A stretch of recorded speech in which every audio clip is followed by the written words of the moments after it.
अस्सलामुअलैकुम, welcome again to all.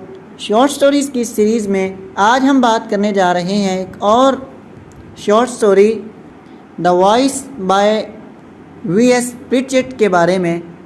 इस कहानी से हमें बड़े अच्छे सबक मिलते हैं और एग्ज़ाम्स के पॉइंट ऑफ व्यू से भी काफ़ी इम्पोर्टेंट है, तो आज हम इसको कवर करेंगे। तो बगैर टाइम वेस्ट किए लेट्स स्टार्ट।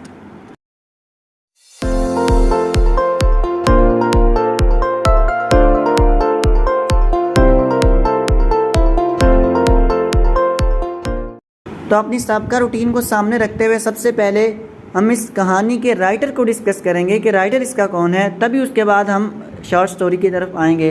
तो याद रखिए कि इस कहानी के राइटर का नाम बहुत मशहूर नाम है, सर विक्टर सॉर्डन प्रिचेट, जो कि वीएसपी के नाम से भी और वीएस प्रिचेट के नाम से भी जाने जाते हैं। 16 दिसंबर 1900 में ये बरतानिया के अंदर पैदा हुए। 1900 से लेकर 1997 तक बहुत लंबी उम्र इन्होंने पाई है। उसके बाद लिटरेचर के अंदर ये अपनी शॉर्ट स्टोरीज़ के वजह से जाने जाते हैं और कलेक्शंस ऑफ एसेस की वजह से जाने जाते हैं। द वॉइस के अलावा इन्होंने और भी काफ़ी अच्छी अच्छी चीज़ें लिखी हैं, जिनमें a cab at the door 1968 में पब्लिश हुई और एंड मिडनाइट ऑयल 1971 में। इसके अलावा और भी कलेक्शंस ऑफ ऐसे इनके हैं और ये बंदा लिटरेरी क्रिटिक था, तबसरा निगार जिसे हम उर्दू में कहते हैं। तो चलिए कहानी को शुरू करते हैं। राइटर के बारे में इतना जान लेना काफ़ी है। द वॉइस ये क्या रिप्रेजेंट करती है, इसको हम आगे जाकर डिस्कस करेंगे, क्योंकि मेरा ये मानना है कि सबसे पहले हम जिस चीज़ को भी परखना चाहते हैं, जिस चीज़ के बारे में भी कमेंट करना चाहते हैं, उसको एनालाइज़ करना चाहते हैं, उसको एक बार अच्छी तरह जान लेना ज़रूरी है, समझ लेना ज़रूरी है, तभी उस पर हम कहीं कमेंट कर सकते हैं। तो पहले इस कहानी को थोड़ा पढ़ते हैं, एक खाके के तौर पर इसको माइंड में बिठा लेंगे, इसका खाका बना लेंगे। उसके बाद फिर हम आगे इसको एनालाइज़ करेंगे, इससे सबक अखज़ करेंगे कि इसमें हमारे लिए क्या है। इसी के साथ साथ हमारी एग्ज़ाम्स की भी तैयारी हो जाएगी। तो दो करैक्टर्स हैं जी हमारे पास, मॉर्गन और लुइस, LEWIS लुइस। ये दोनों ही एक चर्च के प्रीस्ट हैं। याद रखिए कि ये जो कहानी है द वॉइस, ये वर्ल्ड वार 2 के ज़माने में लिखी गई है, तो इसके अंदर कुछ वार एलिमेंट पाए जाते हैं, वो भी आपको आगे चलकर समझ आ जाएंगे। तो दो बंदे हैं, मॉर्गन और लुइस, दोनों ही एक चर्च के प्रीस्ट हैं, एक पादरी हैं। लेकिन जो मॉर्गन है ये रिटायर हो चुका है। रिटायर क्यों ये निकाला जा चुका है, ये दरअसल ड्रिंकिंग बहुत ज़्यादा किया करता था। इस पर बहुत सारे गलत इल्ज़ामात थे, बेहुदा इल्ज़ामात इस पर लगाए गए थे, जिनकी बिना पर अदालत ने इसको प्रीस्ट के ओहदे से हटा दिया और इसकी जगह पर लुइस, जो कि अभी हाजिर सर्वस है, इसको पादरी बनाया गया। अब होता ये है कि ज़िंदगी बड़े सुकून से चल रही है। वो हर रोज़ आकर चर्च में आकर शराब पीता है। कौन? मॉर्गन। और लुइस को उसके बारे में नहीं पता। ये बड़ा रिलीजियस सा बंदा है, मजहबी सा बंदा है, और वो हर रोज़ आकर यहाँ पर शराब पीता है।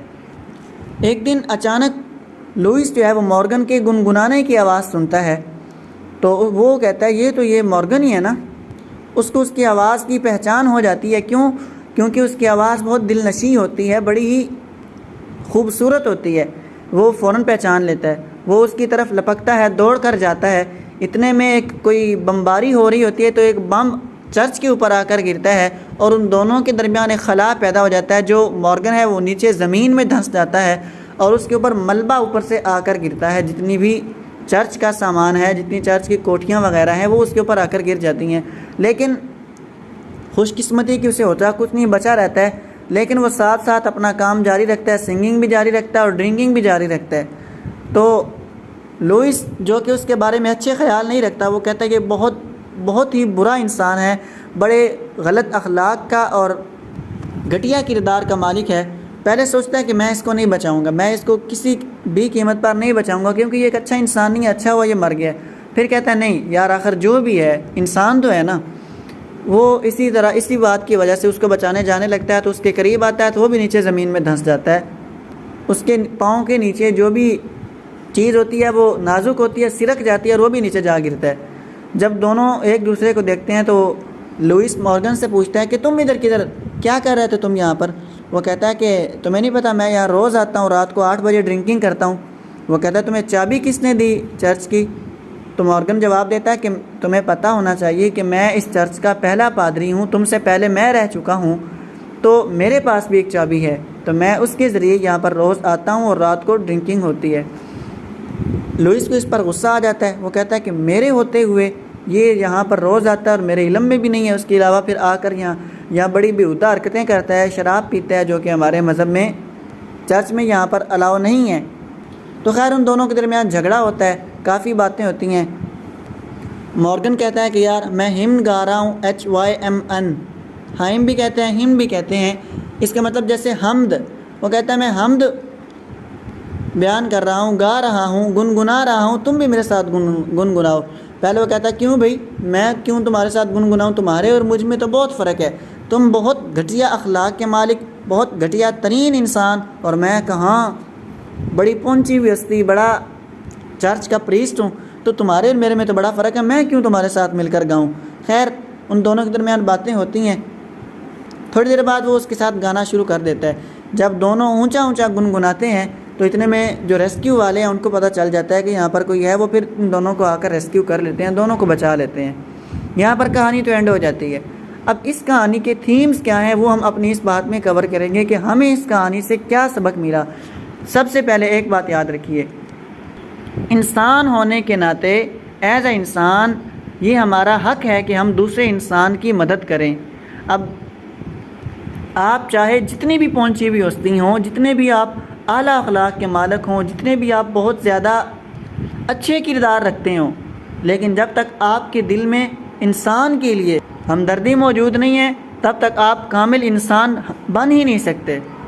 तो यहाँ पर हमें दो लोगों का, दो करैक्टर्स का, दो किस्म के लोगों का किरदार और उनकी दिली हमदर्दी पता चलती है कि देखें एक इंसान है, चाहे वो इस ओहदे पर रहा है लेकिन अब अदालत की तरफ से वो बरतरफ हो चुका है, बहुत ज़्यादा ड्रिंकिंग करता है, उनके मज़हब के नज़दीक वो किसी भी सूरत अच्छा इंसान नहीं है, किसी भी लिहाज से अच्छा इंसान नहीं है, लेकिन इसके बावजूद उसको घटिया भी कहता है, सब कुछ करता है। मॉर्गन को लुइस बहुत बुरा कुछ कहता है, लेकिन जब देखता है कि वो मुसीबत में है तो वो उसको बचाता है। तो हमें सबक ये मिला कि एज ए इंसान होने के नाते हमारे अंदर इंसानियत की हमदर्दी और इंसानियत के लिए अच्छे जज्बात होने चाहिए।